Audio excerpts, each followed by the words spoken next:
Assalamualaikum warahmatullahi wabarakatuh. Saya Dinda Novalia Salsabila, mahasiswa Fakultas Ilmu Sosial dan Ilmu Politik, Prodi Ilmu Komunikasi. Di sini saya akan membuat video untuk memenuhi tugas kuliah Manajemen Komunikasi Strategis. Di sini saya akan membahas salah satu contoh masalah manajemen strategi komunikasi di Indonesia. Contohnya adalah dari PT Unilever Indonesia terkait penyebaran informasi hoax mengenai produk mereka. Informasi palsu yang beredar di media sosial menyatakan bahwa Majelis Ulama Indonesia atau MUI mengeluarkan fatwa haram terhadap produk Unilever yang berdampak negatif pada citra perusahaan dan kepercayaan konsumen.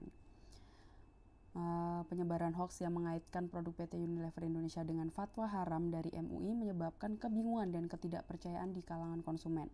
Hal ini menuntut perusahaan untuk segera mengatasi krisis komunikasi yang dapat merusak reputasi dan menurunkan penjualan.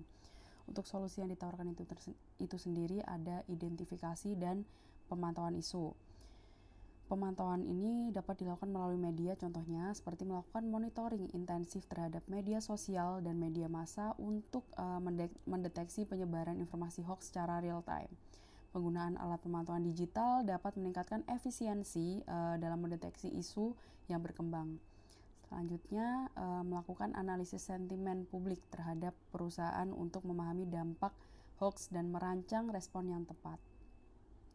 Selanjutnya, kita harus memberikan respon cepat dan transparan. Membuat pernyataan resmi yang mengklarifikasikan bahwa informasi tersebut adalah hoax, disertai dengan bukti atau pernyataan dari MUI jika memungkinkan. Selanjutnya, dapat dilakukan sosialisasi melalui kanal resmi, yaitu menyebarkan klarifikasi melalui situs web perusahaan, akun media sosial resmi, dan siaran pers untuk menjangkau audiens yang lebih luas. Selanjutnya kita dapat melakukan edukasi publik seperti kampanye informasi, meluncurkan kampanye edukatif mengenai produk dan komitmen perusahaan terhadap standar halal dan kualitas. Hal ini dapat meningkatkan kepercayaan konsumen dan mencegah penyebaran informasi palsu di masa depan.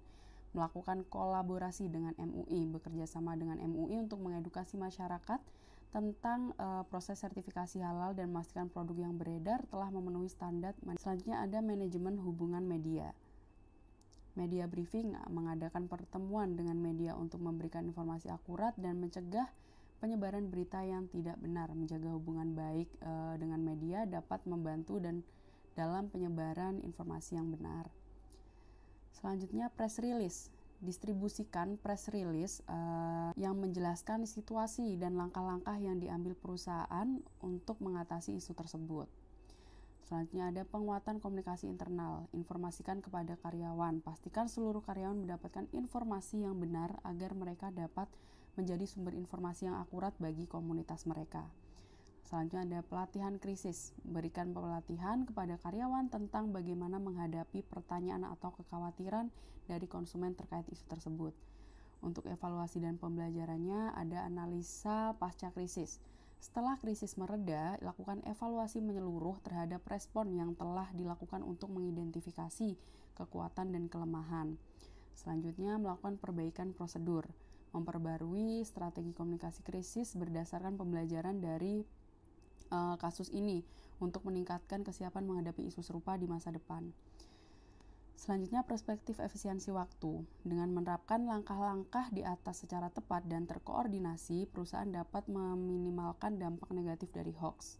Respon yang cepat dan tepat waktu sangat penting untuk mencegah penyebaran informasi yang salah dan menjaga kepercayaan konsumen. Teori yang mendukung itu sendiri yaitu teori manajemen krisis situasional atau Situational Crisis Communication Theory oleh SCCT. Teori ini menekankan pentingnya respon yang sesuai dengan jenis krisis yang dihadapi untuk memitigasi dampak negatif terhadap reputasi perusahaan. Untuk model komunikasi dua arah simetris, yaitu menekankan pentingnya dialog antara perusahaan dan publik untuk mencapai saling pengertian dan hubungan yang harmonis.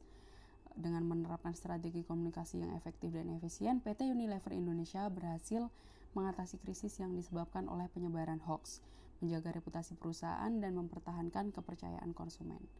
Sekian video dari saya. Terima kasih. Wassalamualaikum warahmatullahi wabarakatuh.